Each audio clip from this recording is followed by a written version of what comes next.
тема? Да? Ну, тогда рассказывайте сами.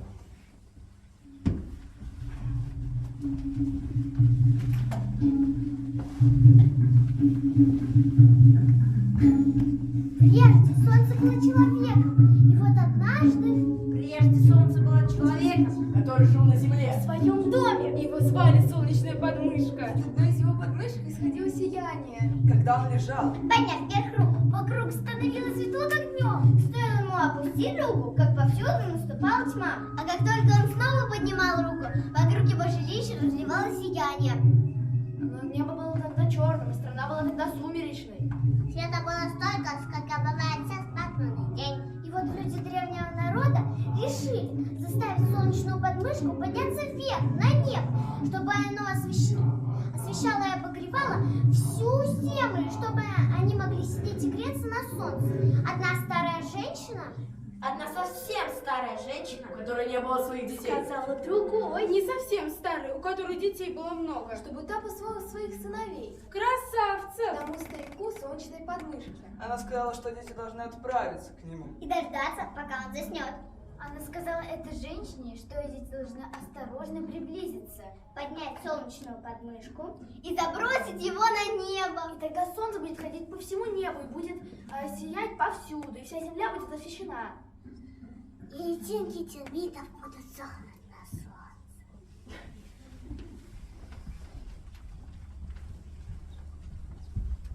Мать передала детям все, о чем мне говорила эта старая женщина. Дети! Вы должны дождаться, пока солнечная подмышка заснет, тихо приблизиться, взять, поднять спящего и забросить его на небо. Так и говорила старуха, и так она передала это все своим детям. И вот дети собрались идти. Ага. Стойте, стойте. А еще эта женщина передала им: дети, вы должны подкрасться к солнечной подмышке, тихо, сесть и следить за ним. Если он лежит с открытыми глазами, дождитесь, пока он заснет. Ага. Стойте, стойте, стойте. И еще она сказала: о, дети, скажите старику, что он должен превратиться в солнце. Он должен стать жарким солнцем. Ага. Впредь он будет ходить по небу. Стойте, стойте, стойте! И он будет жить высоко в небе. Ага. Стойте, стойте, стойте. Как жаркое солнце. Ага. Дети слушали того, что им говорила старая женщина, голова которой была седой. Слушали все, что она им говорила, и они слушали мать, которая передала им все, что говорила об этом старая женщина.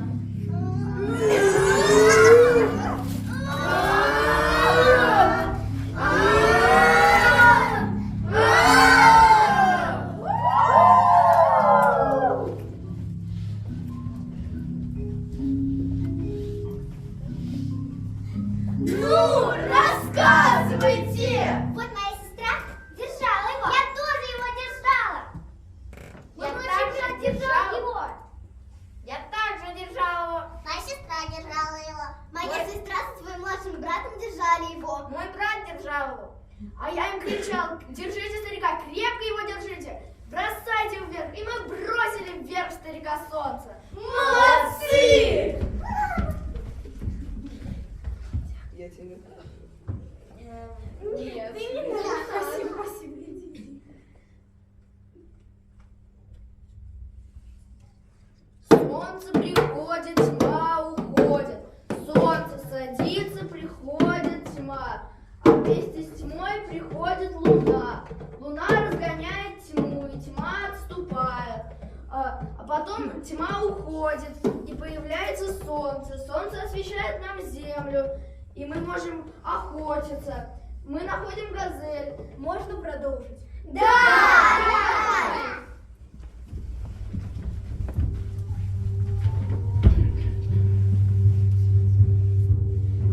Жар солнца осушил воды, и показались черные края мира. Можно было разглядеть черные песчаные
Он создал двух людей.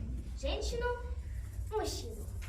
Ну, подумал и решил, что они не будут охотиться. Не будут спать вместе. Не будут. И не будут производить потомство. У него была жена. Ее звали Атай. Атай сняла все запреты.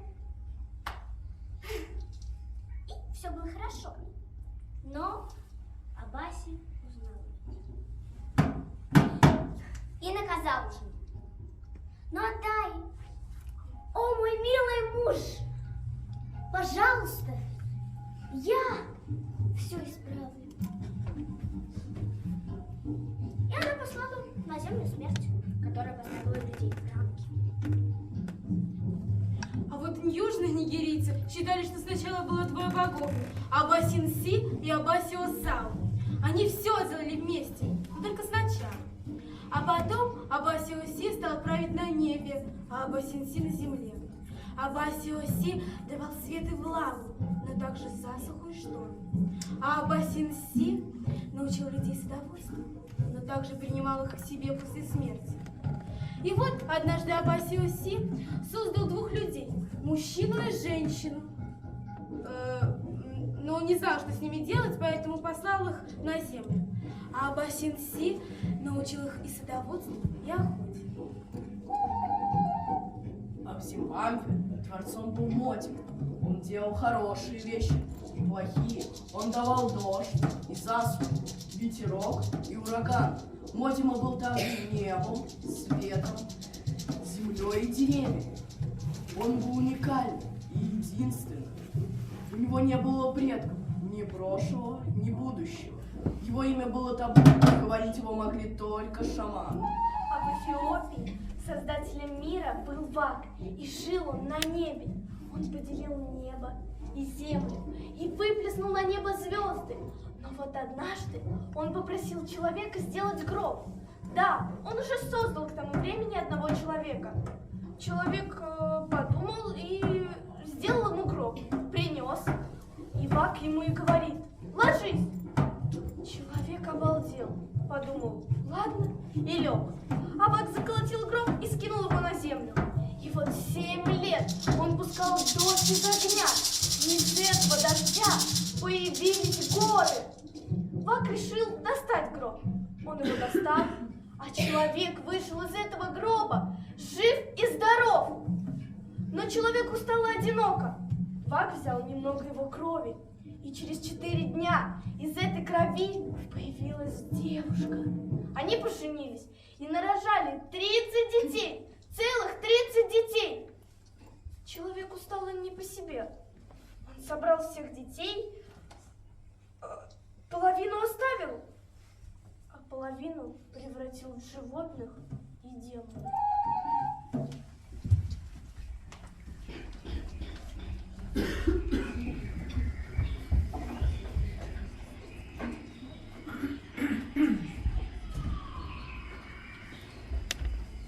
Однажды заяц созвал всех зверей и сказал: давайте наварим похлебки, поставим ее под огромным деревом и спросим у тех, кто живет на небе, кем быть вождем здесь, на земле. Все согласились, а на рассвете того же дня заяц посадил на дерево своего брата, тоже зайца. Все собрались, был здесь и слон, и лев, и носорог. Только начали есть похлебку, а заяц и говорит: ну что, пришло время спрашивать, кому быть вождем здесь, на земле? Эй, вы там, наверху, в деревне наших предков, кому быть вождем здесь, на земле? А? Ну что, слон, не отвечай. Какая жалость! Они не признают тебя, значит, тебе не быть вождем. Эй, вы там, наверху, кому быть вождем здесь, на земле? Ну что ли, и тебе не отвечают. Какой кошмар! Значит, тебе не быть вождем. Слышь вы, пред, на небе, кому вождем быть?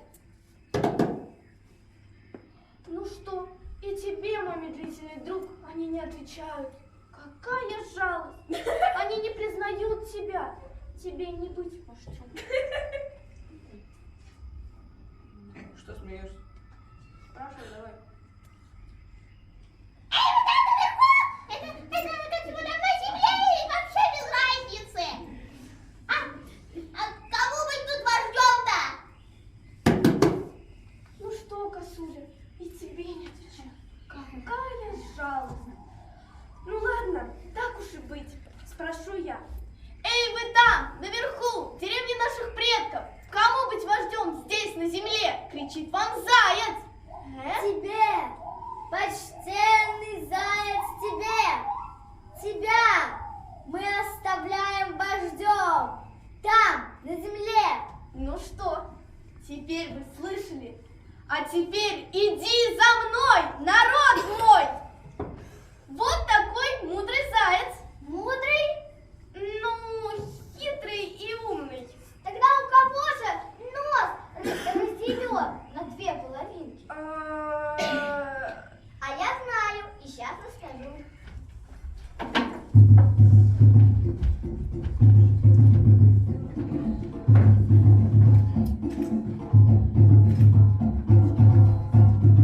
Так случалось издавна. Сначала луна круглая и сияющая, потом блекнет и умирает, и опять рождается и сияет снова, исчезает и появляется. Говорят, что луна, желая помочь людям, выбрала черепаху и наказала ей. Черепаха, скажи людям, как луна каждый месяц умирает и возрождается, так же будет и с вами. Вы также будете умирать и возрождаться. Иди, черепаха.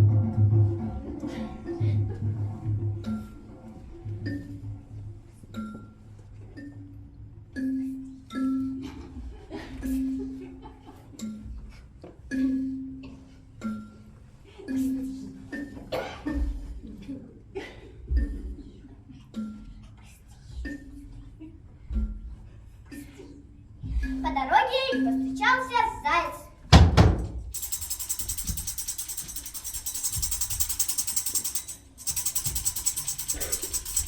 Эй, ты, черепаха! Куда ты идешь и почему ты зашла так далеко от дома? Я иду туда, где люди, чтобы сказать им то, что как луна умирает и возрождается, так и люди будут умирать. Я сам передам людям послание Луны. И, оставив черепаху, заяц помчался со всех ног. Вскоре он прибежал в деревню, выкрикивая: «Прибыл гонец! Луна послала меня сказать вам следующее. Как она умирает и остается мертвой, так и вы будете умирать и оставаться мертвыми». Она сказала? Ну что за вопросы? Луна сказала, как я умираю и остаюсь мертвой, так и вы будете умирать и оставаться мертвыми. Навсегда. Ладно. Заяц побежал к Луне, чтобы сообщить ей то, что передал послание людям. Ох, устал. Почему? Я посылал своим гонцом черепаху. К чему же мое послание передал ты, заяц? Черепаха нерасторопный гонец. Очень уж медленно она двигается. Поэтому я освободил ее от этого поручения. Я передал людям следующее. Как луна умирает и остается мертвой, так и вы будете умирать и оставаться мертвыми. Луна обалдела. Прямо челюсть у нее отпала от удивления. Я сказала другое. Я сказала, как луна каждый месяц умирает и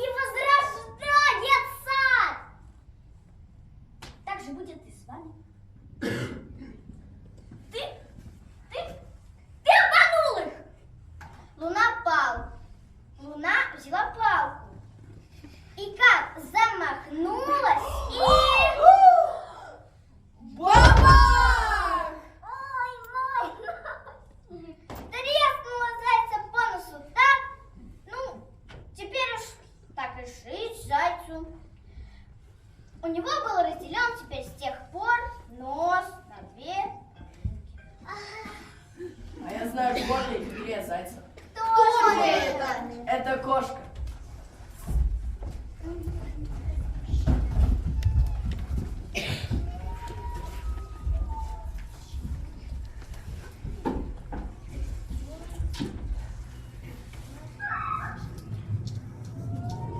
Кошка. Вот так. Вот один маленький животный, таки маленький такой, который ты знаешь, конечно. Кошка. Когда-то шел по лесу и думал, хочу дружить с самой сильной животной. Самый сильный, самый главный. Уже видит зайца. О, заяц! Я хочу с тобой дружить. И заяц, как самый глупый животный, согласился. И так они жили и очень дружили. Только один вздор произошел. Зайца съела лиса. И таки кошка думает. Вот самый главный животный. Буду с ней дружить. Так и жили. Лиса вот тоже такой хитрый животный был. Говорит, да, давай со мной. И так они жили и очень дружили. Только один маленький неприятность случился. Пришел тигр и загрыз лису. И вот теперь кошка подумала. Наконец, вот он, самый главный, самый сильный животный. И жила с тигром. И так они жили и очень дружили. Только одна такая вещь произошла. Такой неприятность. Слон пришел и загрыз тигра, затоптал вообще. И вот теперь кошка подумала. Вот он, самый сильный, самый сильный, самый главный. Буду с ним дружить. И так они жили и очень дружили. Только один неприятность случился. Пришел человек с палкой и убил слона. Вот теперь кошка поняла. Вот самый главный животный. Буду с ним жить. И так они жили и очень дружили. Только один неприятность произошел. Видит кошка, ее хозяин, хороший человек, бежит от своей жены и только ее и боится. Почему мусор не выкинул? Как не видел? Детей не помогил. Раздатницу не поставил. Как дубинку возьму, отшлепаю. Мало места тебе будет. И вот теперь кошка знает, что самый главный животный – жена.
Давайте расскажем страшную сказку про бой, они испугаются и заснут. Какую? Мы не знаем.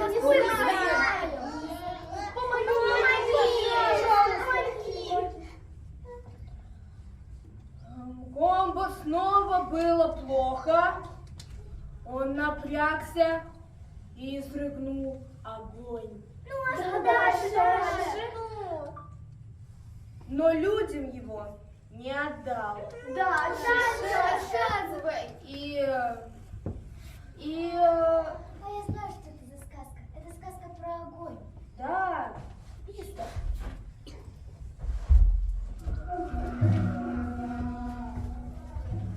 Было время, когда племена не знали огня, и выручил их пес. Однажды пошел пес в деревню Джока и увидел, что все джоки собрались в кузнице вокруг горна кузнеца, а в горне пылает огонь. Что-то холодно мне. Сказал пес и подвинулся ближе. Так он подвигался все ближе и ближе, ближе и ближе. Вдруг искра упала на хвост, и хвост загорелся. Снова выскочил пес из курицы и помчался в лес. Размахивая хвостом, рассыпались вокруг него в разные стороны. И вот загорелись травы, дерева полы и другие деревья. Где ты достал огонь? Я принес его из деревни Джока, но вы сейчас можете найти его в древе Обола. Я бегу к дереву Обола! Я бегу к дереву Обола! Люди пошли посмотреть, и впрямь все деревья и травы погасли, а дерево Обола А у нас еще тоже тлеет. теперь есть огонь.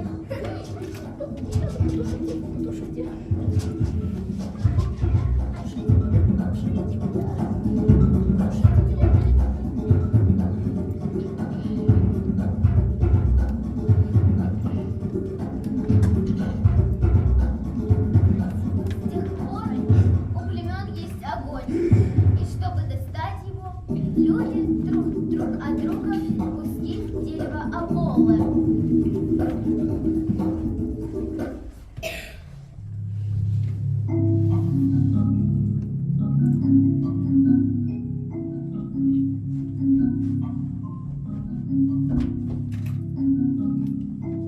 Раньше мэры ходили медленно и осторожно, чтобы земля не затряслась. И так было долго.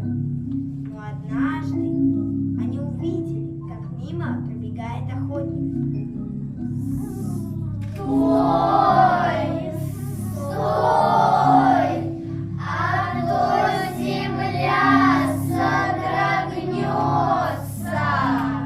Но охотник не расслышал и продолжал бежать дальше.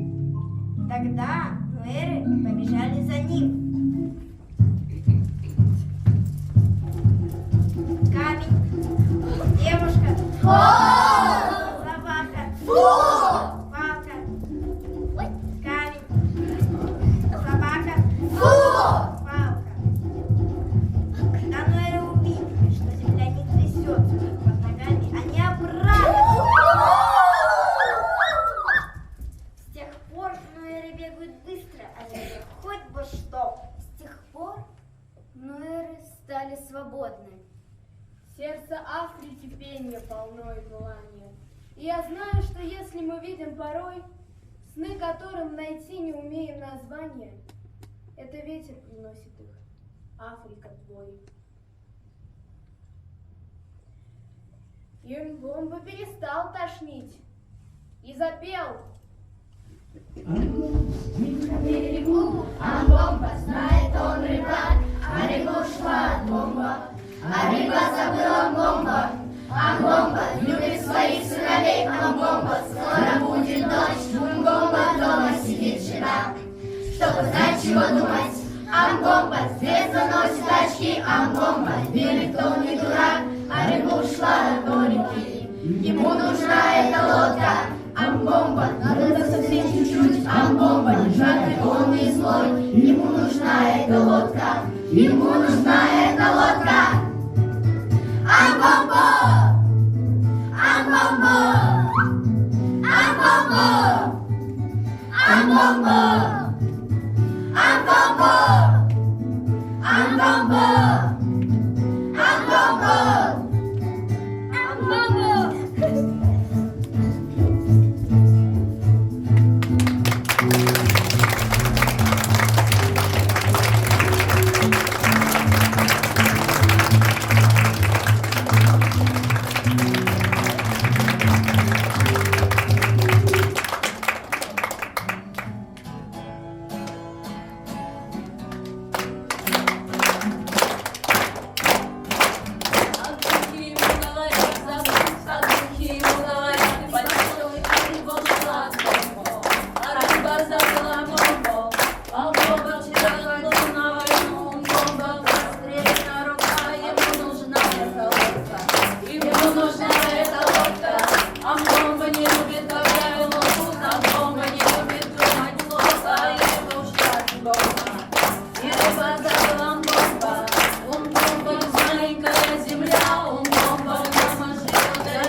свободу. И небо яркое, и небо жгучее. У Мгомба в жизни было так много. Был дом, была свобода. На небо яркое, на небо жгучее. Бом-бом-бом.